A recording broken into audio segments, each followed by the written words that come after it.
ಕಳೆದ ಕೆಲ ಗಂಟೆಗಳಿಂದ ಸುರಿದಂತಹ ಭಾರೀ ಮಳೆಗೆ ಬೆಂಗಳೂರಿನ ಜನ ತತ್ತರಿಸಿ ಹೋಗಿದ್ದಾರೆ. ಬೆಂಗಳೂರಿನಲ್ಲಿ ಸಂಜೆಯಿಂದ ಭಾರೀ ಪ್ರಮಾಣದಲ್ಲಿ ಮಳೆ ಸುರಿತಾ ಇದೆ. ಕೆಲವು ಭಾಗದಲ್ಲಿ ಮಳೆ ತಣ್ಣಗಾದ್ರೂ ಕೂಡ ಇನ್ನೂ ಹಲವೆಡೆ ಮಳೆಯ ಪ್ರಮಾಣ ಜೋರಾಗಿದೆ. ಒಂದೇ ಮಳೆಗೆ ಕಳೆದ 3-4 ಗಂಟೆಗಳಲ್ಲಿ 118 ಮರಗಳು ಧರಾಶಾಹಿಯಾಗಿದ್ದಾವೆ. ರಸ್ತೆಗಳ ಮೇಲೆ 118 ಮರಗಳು ಉರುಳಿ ಬಿದ್ದಿದ್ದಾವೆ. ನಗರದ ಬಹುತೇಕ ರಸ್ತೆಗಳಲ್ಲಿ ಮರ ಧರಾಶಾಹಿಯಾದಂತಹ ಪರಿಣಾಮ ಟ್ರಾಫಿಕ್ ಜಾಮ್ ಉಂಟಾಗುತ್ತೆ. ಜೊತೆಗೆ ಅಂಡರ್ ಪಾಸ್ಗಳು ನೀರಿನಿಂದ ತುಂಬಿಕೊಂಡಿದ್ದಾವೆ. ಗಮನಿಸಿದ್ರೆ ನೀವಾಗಲೇ ದೃಶ್ಯದಲ್ಲಿ ಅಂಡರ್ ಪಾಸ್ನಲ್ಲಿ ನೀರು ತುಂಬಿದಂತಹ ಪರಿಣಾಮ ವಾಹನ ಸವಾರರು ಪರದಾಡುವಂತಹ ಸಿಚುವೇಶನ್ ನಿರ್ಮಾಣ ಆಯಿತು. ಈಗ 6 ಪ್ರದೇಶದ ದೃಶ್ಯಗಳನ್ನ ನ್ಯೂಸ್ ಫಸ್ಟ್ ಸ್ಕ್ರೀನ್ ನಲ್ಲಿ ನೋಡ್ತಾ ಇದ್ದೀರಿ. ಮೊದಲನೇದಾಗಿ ಮಡಿವಾಳದ ದೃಶ್ಯವನ್ನ ಗಮನಿಸ್ತಾ ಇದ್ದೀರಿ. ಭಾರೀ ಪ್ರಮಾಣದಲ್ಲಿ ಗಾಳಿ ಸಹಿತ ಮಳೆ ಬಂದಂತಹ ಕಾರಣಕ್ಕಾಗಿ ವಿದ್ಯುತ್ ಕಂಬ ಆ ಮನೆಗಳ ಮೇಲೆ ಉರುಳ್ಬಿದ್ದಿದೆ. ಅಲ್ಲಿ ಮರ ಮೊದಲಿಗೆ ಧರೆಗುರುಳುತ್ತೆ. ಮರ ಉರುಳ್ತಾ ಇದ್ದ ಹಾಗೆ ಆ ವಿದ್ಯುತ್ ತಂತಿಗಳೆಲ್ಲವೂ ಕೂಡ ಕಟ್ಟಾಗಿ ವಿದ್ಯುತ್ ಕಂಬವೇ ಮನೆಯ ಮೇಲೆ ವಾಲ್ಕೊಂಡ್ಬಿಟ್ಟಿದೆ. ಜನ ಈ ಸದ್ಯ ಗಾಬರಿಯಾಗಿದ್ದಾರೆ. ಆ ಭಾಗದ ಜನ ಆತಂಕಕ್ಕೆ ಒಳಗಾಗಿದ್ದಾರೆ. ಮತ್ತೊಂದು ಕಡೆ ಲುಲು ಮಾಲ್ ಮುಂಭಾಗದ ರಸ್ತೆಯನ್ನ ಗಮನಿಸ್ತಾ ಇದ್ದೀರಿ. ಸಾಕಷ್ಟು ಸಂಖ್ಯೆಯಲ್ಲಿ ಜನ ವಿಸಿಟ್ ಮಾಡುವಂತಹ ಪ್ರದೇಶ ಅದು. ಆ ಲುಲು ಮಾಲ್ ಮುಂಭಾಗದ ರಸ್ತೆಯನ್ನ ನೋಡಿ, ನೀರು ಹೋಗುವುದಕ್ಕೆ ಸೂಕ್ತ ರೀತಿಯಾದಂತಹ ವ್ಯವಸ್ಥೆ ಇಲ್ಲ, ಅಥವಾ ವ್ಯವಸ್ಥೆ ಇದ್ರೂ ಕೂಡ ಅದನ್ನ ಸರಿಯಾಗಿ ನಿರ್ವಹಣೆ ಮಾಡಿಲ್ಲ. ಅದರ ಪರಿಣಾಮ ರಸ್ತೆಗಳು ಕೆರೆಯಂತಾಗುತ್ತಿದ್ದಾವೆ. ವಾಹನ ಸವಾರರು ಪರದಾಡಿದ್ದಾರೆ ಲುಲು ಮಾಲ್ ರಸ್ತೆಯ ಮುಂಭಾಗದಲ್ಲಿ. ಮತ್ತೊಂದು ಕಡೆ ಪೀಣ್ಯದ ದೃಶ್ಯಗಳನ್ನ ಗಮನಿಸ್ತಾ ಇದ್ದೀರಿ. ಪೀಣ್ಯದಲ್ಲಿ ಟ್ರಾಫಿಕ್ ಜಾಮ್ ಉಂಟಾಗ್ಬಿಟ್ಟಿದೆ. ಮಳೆಯ ಪರಿಣಾಮ ಕಿಲೋಮೀಟರ್ ಗಟ್ಟಲೆ ವಾಹನ ಸವಾರರು ಪರದಾಡಿದ್ರು. ಟ್ರಾಫಿಕ್ ಕ್ಲಿಯರ್ ಆಗ್ಲಿ ಬೇಗ ಅಂತೇಳಿ, ಮಳೆ ನಿಲ್ಲಿ ಬೇಗ ಅಂತೇಳಿ ಪ್ರಾರ್ಥನೆ ಮಾಡೋ ಸಿಚುವೇಶನ್ ಬಂದ್ಬಿಡ್ತು. ಅಷ್ಟು ಪ್ರಮಾಣದಲ್ಲಿ ಟ್ರಾಫಿಕ್ ಜಾಮ್ ಆಯಿತು. ಮತ್ತೊಂದು ಕಡೆ ಬನ್ನೇರುಘಟ್ಟದ ದೃಶ್ಯಗಳನ್ನ ಗಮನಿಸ್ತಾ ಇದ್ದೀರಿ. ವರುಣಾರ್ಭಟ ಯಾವ ಪರಿಯಾಗಿತ್ತು ಆ ಭಾಗದಲ್ಲೂ ಕೂಡ ಅನ್ನೋದನ್ನ ಆ ದೃಶ್ಯ ಹೇಳ್ತಾ ಇದೆ. ಲೈಟ್ ಆಗಿ ಟ್ರಾಫಿಕ್ ಜಾಮ್ ಕೂಡ ಆಗಿದೆ ಆ ಭಾಗದಲ್ಲಿ. ಇನ್ನು ಶೇಷಾದ್ರಿಪುರಂ ರಸ್ತೆಯ ಅವ್ಯವಸ್ಥೆಯನ್ನ ಗಮನಿಸ್ತಾ ಇದ್ದೀರಿ. ಜೋರಾಗಿ ಮಳೆ ಸುರಿದಂತಹ ಪರಿಣಾಮ ರಸ್ತೆನಲ್ಲೆಲ್ಲ ನೀರು. ಆ ಅಕ್ಕಪಕ್ಕದ ತಗ್ಗು ಪ್ರದೇಶದ ಅಂಗಡಿಗಳು ಅಲ್ಲೂ ಕೂಡ ನುಗ್ಬಿಡ್ತು. ವೆಹಿಕಲ್ಗಳು ಕೆಟ್ಟು ನಿಂತ್ಕೊಂಡ್ಬಿಟ್ಟು. ಗಮನಿಸ್ತಾ ಇದ್ದೀರಿ ದೃಶ್ಯಗಳಲ್ಲಿ ಯಾವ ಪ್ರಮಾಣದಲ್ಲಿ ಮಳೆ ಬಂತು ಅಂತ ಹೇಳಿ. ಮತ್ತೊಂದು ಕಡೆ ರಿಚ್ಮಂಡ್ ರೋಡ್ನ ದೃಶ್ಯವನ್ನ ಗಮನಿಸ್ತಾ ಇದ್ದೀರಿ. ಅಲ್ಲೂ ಕೂಡ ಭಾರೀ ಪ್ರಮಾಣದಲ್ಲಿ ಮಳೆ ಸುರಿದಂತಹ ಪರಿಣಾಮ ರಸ್ತೆ ಕೆರೆಯಂತಾಗುತ್ತಿದೆ.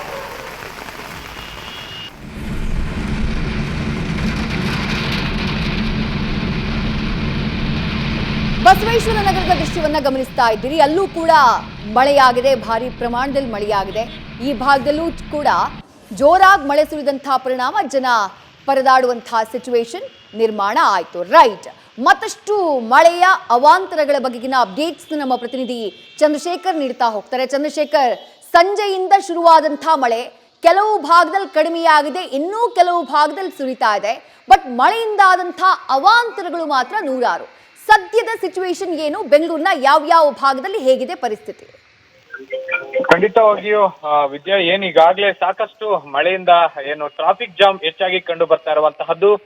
ಸಿಟಿಯ ಆರ್ಟ್ ಆಫ್ ಸಿಟಿ ಅಂತ ಏನ್ ಕರಿತೀವಿ, MG ರೋಡ್ ಆಗಿರ್ಬೋದು, ಬ್ರಿಗೇಡ್ ರೋಡ್ ಆಗಿರ್ಬೋದು, ಅಥವಾ ಮೆಜೆಸ್ಟಿಕ್ ಸುತ್ತಮುತ್ತ ಆಗಿರ್ಬೋದು, ಸಾಕಷ್ಟು ದೊಡ್ಡ ಪ್ರಮಾಣದಲ್ಲಿ ಟ್ರಾಫಿಕ್ ಜಾಮ್ ಈಗ ಉಂಟಾಗಿರುವಂತಹದ್ದು. ಇನ್ನೂ ಕೂಡ ವಾಹನ ಸವಾರರು ಟ್ರಾಫಿಕ್ ನಿಂದಾಗಿ ಸಾಕಷ್ಟು ಕಿರಿಕಿರಿಯನ್ನ ಅನುಭವಿಸ್ತಾ ಇರುವಂತಹದ್ದು. ಇನ್ನು ಮೆಟ್ರೋ ಬ್ರಿಡ್ಜ್ ಮೇಲೂ ಕೂಡ ಸಾಕಷ್ಟು ಕೊಂಬೆಗಳು ಬಿದ್ದಿದ್ರಿಂದ ಮೆಟ್ರೋ ಕೂಡ ವ್ಯತ್ಯಯ, ಅಂದ್ರೆ ಮೆಟ್ರೋ ಸಂಚಾರ ಕೂಡ ವ್ಯತ್ಯಯ ಆಗಿರುವಂತಹದ್ದು ಬ್ರಿಗೇಡ್ ರೋಡ್ ಮತ್ತೆ MG ರೋಡ್ ಕಡೆಯಿಂದ ಆಗಿ ಈಗಾಗಲೇ ಅದನ್ನು ಕೂಡ ಈಗ ದುರಸ್ತಿ ಮಾಡ್ಲಾಗ್ತಾ ಇದೆ. ಇನ್ನ ಅದನ್ನು ಹೊರತುಪಡಿಸಿದ್ರೆ ಈಗಾಗಲೇ ಬೆಂಗಳೂರಿನಾದ್ಯಂತ ಸುಮಾರು 120ಕ್ಕೂ ಹೆಚ್ಚು ಮರಗಳು ಈಗ ಧರೆಗೆ ಉರುಳಿದಿವೆ ಅಂತ ಹೇಳಿ ಗೊತ್ತಾಗ್ತಾ ಇದೆ. ಬೊಮ್ಮನಹಳ್ಳಿ ವಲಯ ಆಗಿರ್ಬೋದು, ಅಲ್ಲಿ ಒಂದು 10 ಮರಗಳು, ಮತ್ತೆ ಪಶ್ಚಿಮ ವಲಯದಲ್ಲಿ 19 ಮರ, ಹೀಗೆ ಸುಮಾರು ಮೇನ್ ರೋಡ್ಗಳಂತ ಏನ್ ಕರಿತೀವಿ, ಮೇನ್ ರೋಡ್ಗಳಲ್ಲಿ ಬೃಹತ್ ಆದ ಮರಗಳು ಬಿದ್ದಂತಹ ಕಾರಣದಿಂದಾಗಿ ಸಾಕಷ್ಟು ದೊಡ್ಡ ಪ್ರಮಾಣದಲ್ಲಿ ಟ್ರಾಫಿಕ್ ಜಾಮ್ ಉಂಟಾಗಿರುವಂತಹದ್ದು. ಅದನ್ನು ಹೊರತುಪಡಿಸಿದ್ರೆ ಸಾಕಷ್ಟು ಮೇನ್ ರೋಡ್ಗಳಲ್ಲೇ ಸುಮಾರು 2 ರಿಂದ 3 ಅಡಿಯಷ್ಟು ನೀರು ನಿಂತ್ಕೊಂಡು ಈಗಾಗಲೇ ವಾಹನಗಳು ಕೂಡ ದ್ವಿಚಕ್ರ ವಾಹನಗಳು ಕೂಡ ಈಗ ಕೆಟ್ಟು ನಿಂತಿರುವಂತಹದ್ದು. ಅದೃಷ್ಟವಶಾತ್ ಒಂದೇ ಒಂದು ಇಲ್ಲಿ ಅದೃಷ್ಟವಶಾತ್ ಅಂತ ಹೇಳೋದಾದ್ರೆ, ಇವತ್ತು ಸಂಡೇ ಆಗಿರೋದ್ರಿಂದ ಅಷ್ಟು ದೊಡ್ಡ ಪ್ರಮಾಣದ ಒಂದು ವೆಹಿಕಲ್ಗಳು ರಸ್ತೆಗೆ ಇಳಿದಿರ್ಲಿಲ್ಲ. ಹಾಗಾಗಿ ಎಲ್ಲ ಒಂದ್ ಕಡೆ ಮೇಜರ್ ಆಗಿ ಏನೂ ಆಗಿರ್ಲಿಲ್ಲ. ಬಟ್ ತುಂಬಾ ದೊಡ್ಡದಾಗಿ ಈಗ ಟ್ರಾಫಿಕ್ ಜಾಮ್ ಆಗಿರುವಂತಹದ್ದು. ಇನ್ನು ಸುಮಾರು 20ಕ್ಕೂ ಹೆಚ್ಚು ವಾಹನಗಳ ಮೇಲೆ ಈಗಾಗಲೇ ಮರಗಳು ಬಿದ್ದಿರುವಂತಹದ್ದು. ಆ ಮರಗಳನ್ನ ತೆರವುಗೊಳಿಸಲಿಕ್ಕೆ ಇನ್ನೂ ಕೂಡ ಮಳೆ ಬರ್ತಾ ಇರುವಂತಹ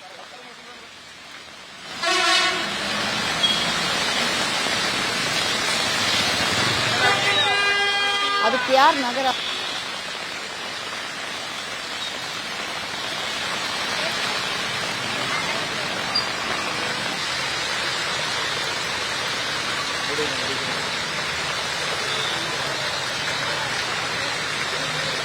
ಗಮನಿಸ್ತಾ ಇದ್ದೀರಿ ದೃಶ್ಯಗಳಲ್ಲಿ. ನಮ್ಮ ಪ್ರತಿನಿಧಿ ಚಂದ್ರಶೇಖರ್ ಕೂಡ ಮಾಹಿತಿಯನ್ನ ನೀಡ್ತಾ ಇದ್ರು. ಅವರಿಂದ ಮತ್ತಷ್ಟು ಮಾಹಿತಿಯನ್ನ ಪಡ್ಕೊಳ್ಳೋಣ. ಬಟ್ ಈಗ ಗಮನಿಸ್ತಾ ಇದ್ದೀರಿ ರೆಸಿಡೆನ್ಸಿ ರೋಡ್ ಬೆಂಗಳೂರಿನ ರಿಚ್ಮಂಡ್ ಸರ್ಕಲ್ ಬಳಿ ಇರುವಂತಹ ಆ ರೆಸಿಡೆನ್ಷಿಯಲ್ ರೋಡ್ ಏನಿದೆ ಆ ರಸ್ತೆಯಲ್ಲಿ ವಾಹನಗಳ ಪರದಾಟ ಯಾವ ರೀತಿಯಾಗಿದೆ ಅಂತ ನೋಡ್ತಾ ಇದ್ದೀವಿ. ಇಲ್ಲೂ ಕೂಡ ರಸ್ತೆಯಲ್ಲಿ ನೀರು ಹರಿತಾ ಇದೆ, ಜಲಾವೃತವಾಗ್ಬಿಟ್ಟಿದ್ದಾವೆ ರಸ್ತೆಗಳು. ಹೀಗಾಗಿ ವಾಹನ ಸವಾರರು ಪರದಾಡುವಂತಹ ಪರಿಸ್ಥಿತಿ ರೆಸಿಡೆನ್ಷಿಯಲ್ ರೋಡ್ನಲ್ಲೂ ಕೂಡ ನಿರ್ಮಾಣ ಆಗಿದೆ.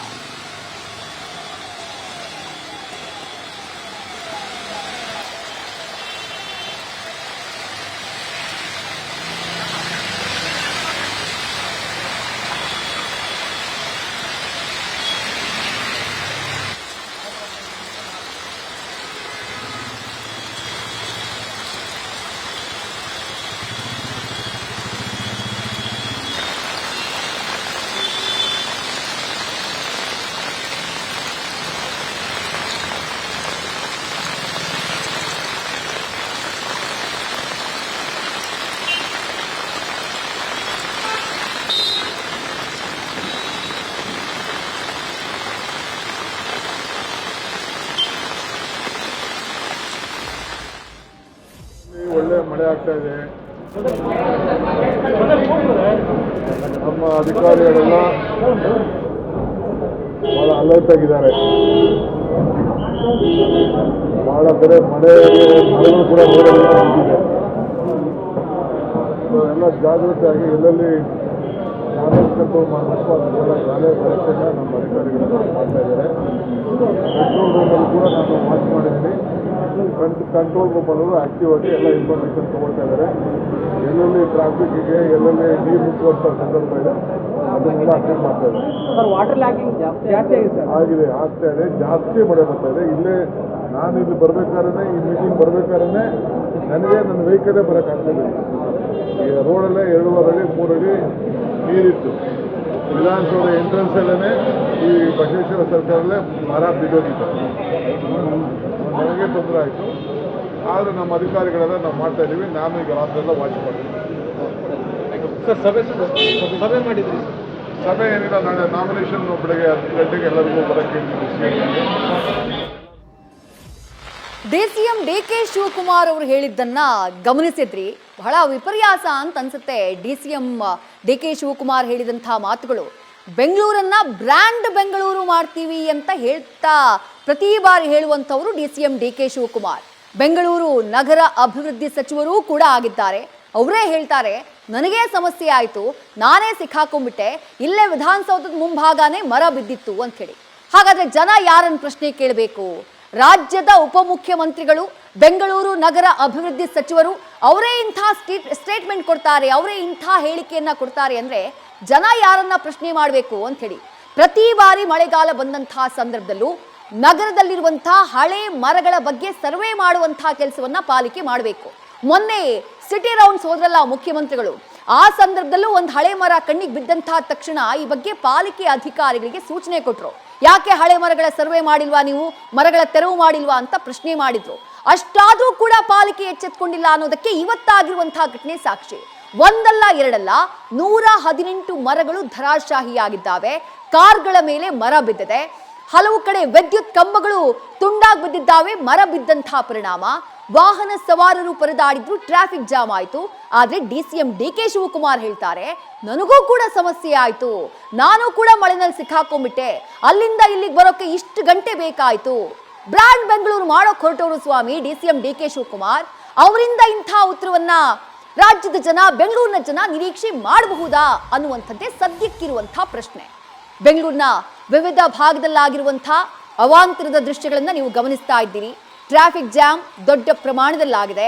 ರಸ್ತೆ ಮಧ್ಯೆ ಬೈಕ್ ಕೆಟ್ಟು ನಿಂತು ಸವಾರರು ಪರದಾಡಿದ್ದಾರೆ.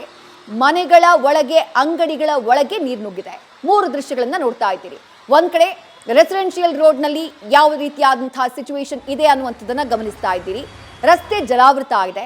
ಮತ್ತೊಂದು ಕಡೆ ಮಂಜುನಾಥ ನಗರ ರಸ್ತೆಗಳು ಹೇಗೋ ಜಲಾವೃತ ಆಗಿದೆ. ಆ ಭಾಗದಲ್ಲಿ ಅದರ ಜೊತೆಗೆ ಈ ರಸ್ತೆ ಪಕ್ಕ ಇರುವಂತಹ ಅಂಗಡಿಗಳೆಲ್ಲ ಇರುತ್ತವಲ್ಲ, ಅಲ್ಲಿ ಒಳಭಾಗಕ್ಕೂ ಕೂಡ ನೀರು ನುಗ್ಗಿ ಜನ ಪರದಾಟವನ್ನ ಅನುಭವಿಸಿದ್ದಾರೆ.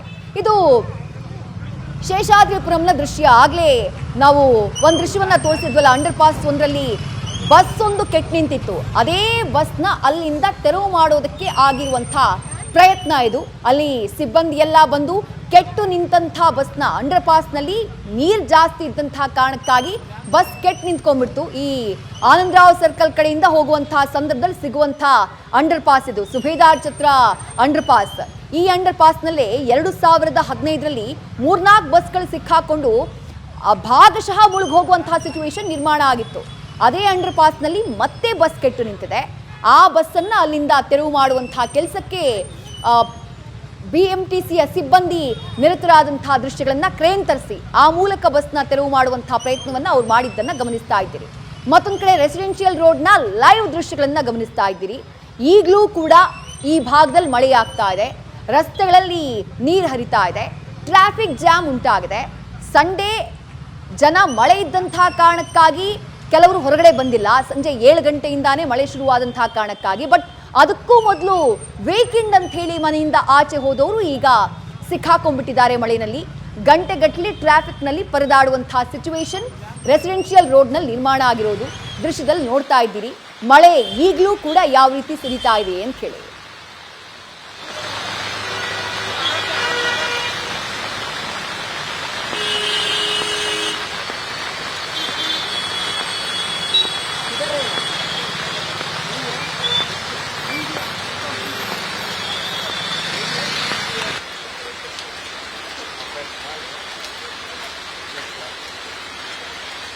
ಎಂಥ ದೃಶ್ಯ ನೋಡಿ, ಕಿಲೋಮೀಟರ್ ಗಟ್ಟಲೆ ಟ್ರಾಫಿಕ್ ಜಾಮ್ ಆಗ್ಬಿಟ್ಟಿದೆ. ಒಂದೇ ಒಂದು ವೆಹಿಕಲ್ ಮೂವ್ಮೆಂಟ್ ಆಗ್ತಾ ಇಲ್ಲ. ಎಲ್ಲ ರೀತಿಯ ಎಲ್ಲ ಮಾದರಿಯ ವೆಹಿಕಲ್ಗಳು ಕೂಡ ಸಿಕ್ಕಾಕೊಂಡ್ಬಿಟ್ಟಿದ್ದಾವೆ ರೆಸಿಡೆನ್ಷಿಯಲ್ ರೋಡ್ನಲ್ಲಿ. ಮುಂಭಾಗದಲ್ಲೆಲ್ಲೋ ಮರ ಬಿದ್ದಿರುತ್ತೆ, ಟ್ರಾಫಿಕ್ ಜಾಮ್ ಆಗಿದೆ. ವಾಹನ ಸವಾರರು ಈಗ ಪರದಾಡ್ತಿದ್ದಾರೆ. ರಾತ್ರಿ 10-11 ಗಂಟೆ ಆಗ್ತಾ ಬಂತು. 11 ಗಂಟೆ ಆಗ್ತಾ ಬಂದರೂ ಕೂಡ ಟ್ರಾಫಿಕ್ ಕ್ಲಿಯರ್ ಆಗ್ತಾ ಇಲ್ಲ, ಜನ ಮನೆಗೆ ಸೇರುವುದಕ್ಕೆ ಸಾಧ್ಯ ಆಗ್ತಾ ಇಲ್ಲ. ದೊಡ್ಡ ಪ್ರಮಾಣದಲ್ಲಿ ಪರದಾಟ ಕಂಡು ಬರ್ತಾ ಇದೆ ರೆಸಿಡೆನ್ಸಿ ರೋಡ್ನಲ್ಲಿ. ನ್ಯೂಸ್ ಫಸ್ಟ್ ನಿರ್ಭೀತಿಯಿಂದ ನಿಮ್ಮ ಪರವಾಗಿ.